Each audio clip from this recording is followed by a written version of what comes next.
dans une lettre adressée au chef de l'État Abdelmadjid Tebboune, et publiée aujourd'hui 22 octobre à la une du quotidien francophone Liberté, l'écrivain algérien Kamel Da a appelé Abdelmadjid Tebboune à libérer les détenus d'opinion et les opposants incarcérés en Algérie, à quelques jours seulement de la fête du 1 novembre. Nous reproduisons ci-dessous la lettre de Kamel Da adressée au président algérien sous le titre M.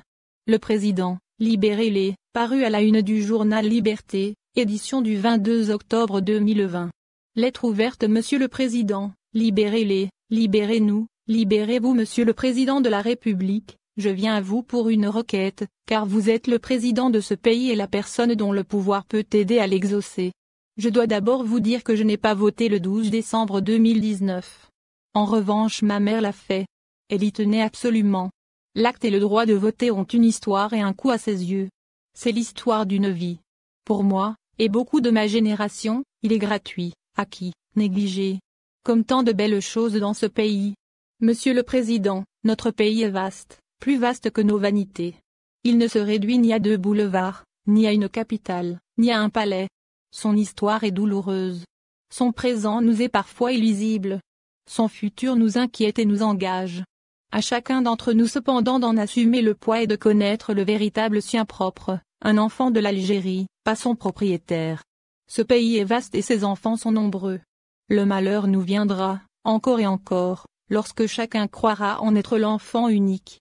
Le malheur nous vient aussi de notre méfiance. Ceux qui gouvernent finissent par vivre leurs responsabilités dans la méfiance envers la différence.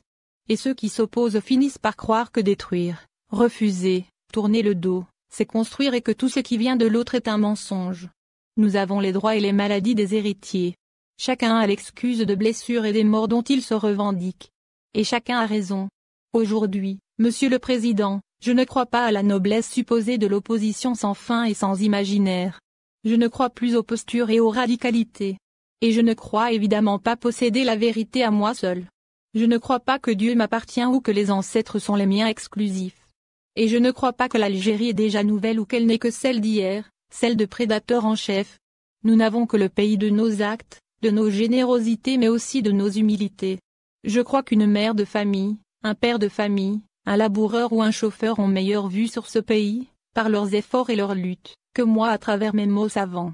Je leur dois l'humilité dans mon exigence et la lucidité dans ce que je peux espérer. Je ne peux leur proposer ni le chaos, ni l'illusion, ni ma rébellion, ni ma soumission, ni le désordre ni de simples slogans, mais seulement ma fraternité. Monsieur le Président, aujourd'hui l'Algérie a besoin d'un apaisement qui puisse permettre la reconstruction.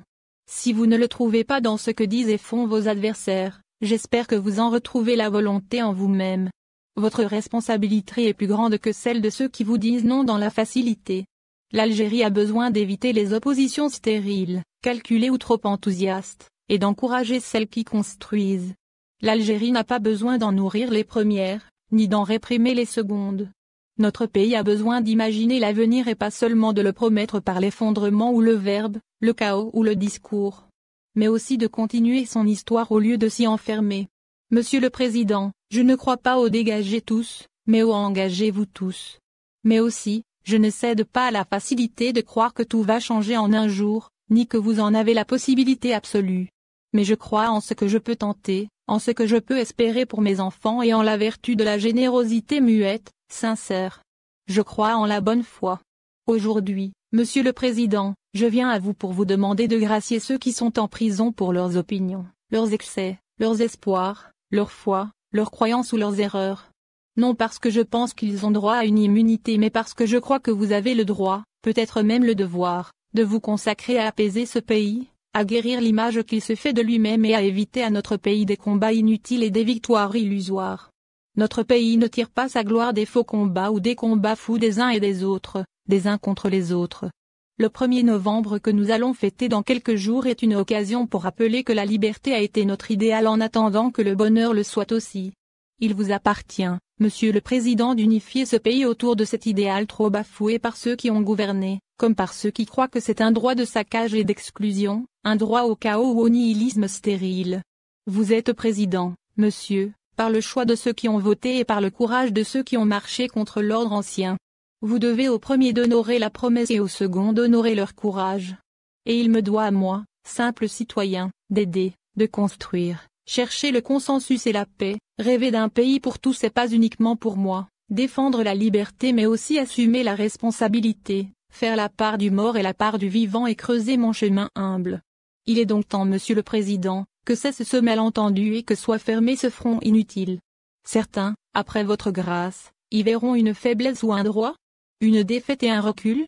Il s'agira alors de l'aveu de leur impuissance à imaginer l'avenir et à aller vers la maturité.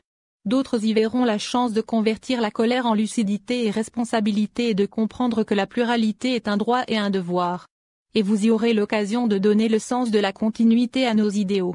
Monsieur le Président, je vous demande de gracier, à l'occasion du 1er novembre, Yassine Mebarki, Khaled Rareni, Raïd Nekaz et d'autres encore, citoyens, étudiants, militants etc., des enfants de l'Algérie, porteurs, chacun à sa façon d'un rêve, différemment décliné. Celui qui, un jour, nous fera nous accepter les uns les autres.